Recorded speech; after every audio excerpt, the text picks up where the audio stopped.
Mana biz hozir oriq qozgani keldik. Hasharga keldik. Shuning uchun biz oriq qozyapmiz. Mana dadam oriq qozyapti. Da qo'l tomoshabinlarga qo'l ko'taring. Mana. Mana bu ko'cha asfalt qilingan. Ko'ryapsizmi? Mana.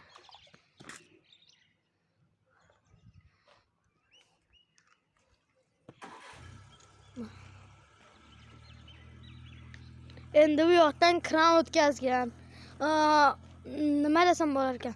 Vatzo ichimlik suvi olinib keladi shu yerdan. Ana 16-maktabda oldidan boshlanganda dala so'pkagacha borgan.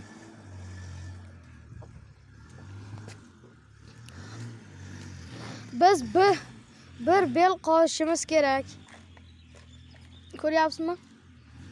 Mana.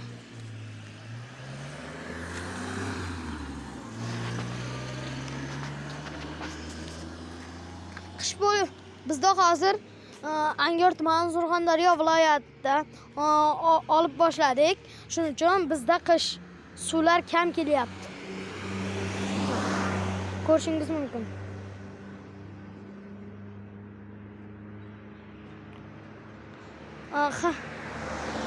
Suvni iflos qilmaslik kerak.